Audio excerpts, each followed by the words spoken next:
Today, these grounds near Aylmer are quiet. The sound of aircraft engines has long faded, yet this place remains connected to service and training. This memorial stands at the entrance to the former Royal Canadian Air Force Station Aylmer, now home to the Ontario Police College. At first glance, it may appear simple.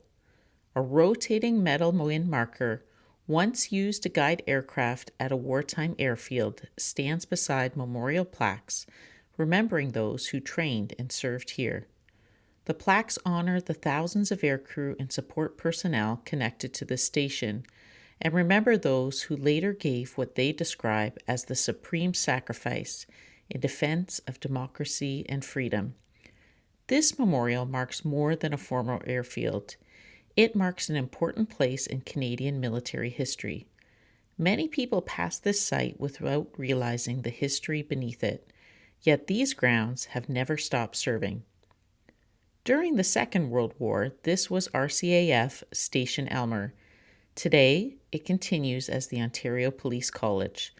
Although much of the wartime station has disappeared, the memorial, traces of the former airfield, and the continuing use of this property reminds visitors of its military past.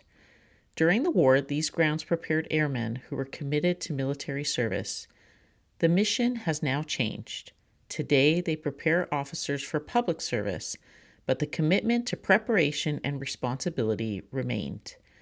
RCAF Station Aylmer formed part of the British Commonwealth Air Training Plan, one of the largest aviation training programs in history. Canada became known as the Aerodrome of Democracy, training aircrew from across Canada and the Commonwealth. Here at No. 14 Service Flying Training School, young men learned the skills required for wartime flying. The station became a busy center of training and activity.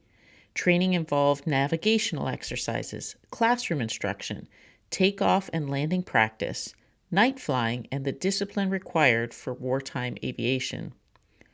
Large numbers of trainees and staff worked and trained here as pilots, prepared for an uncertain future overseas. This was not simply an airfield. It was a place of preparation. One of the instructors stationed here was a pilot and navigational instructor, Kenneth Lawson. His service records and memoirs provide a valuable window into life at RCAF Station Aylmer. Lawson served here from July 1942 until January 1944. During the war, he logged more than 1,600 flying hours as an instructor and pilot. His memoirs describe demanding schedules and long nights of instruction. Navigation training often continued through the night, sometimes operating from satellite airfields near St. Thomas. Behind every flight stood preparation and responsibility. These instructors were not merely teaching aviation, but they were preparing others for war. Yet Lawson's writings reveal something less visible. Although he flew and trained future pilots, he later admitted that he found instructing rather boring, and he felt very unproductive and guilty about my role as far as the war effort was concerned. Lawson himself later departed for overseas operational service. His words reveal an important truth about wartime service. Not everyone served on the front lines. Some carried responsibility in different ways. At places like Aylmer, instructors prepared others for dangerous service overseas, knowing that many leaving these runways would never return. The memorial at Aylmer remembers where that journey began. Here, courage was prepared. Here, responsibility was carried. A short distance from the former air station stands the Aylmer Cenotaph. The cenotaph and the air station memorial tell different parts of the same story. One remembers where preparation happened. The other remembers sacrifice. During the 1940s, memorials like this carried immediate grief. Families personally knew those whose names were carved in stone. Today, that connection can feel more distant. Yet memorials still matter. They preserve local history where memories might otherwise fade.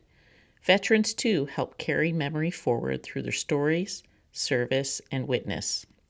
They remind us that freedom Safety and public service carry responsibility, and they invite thoughtfulness, asking us not only to remember the past, but to consider how service and sacrifice continue to shape our communities today. RCAF Station Aylmer reminds us that service began here, and the cenotaph reminds us that sacrifice followed. The aircraft are gone, the runways are quieter, but the responsibility to remember remains.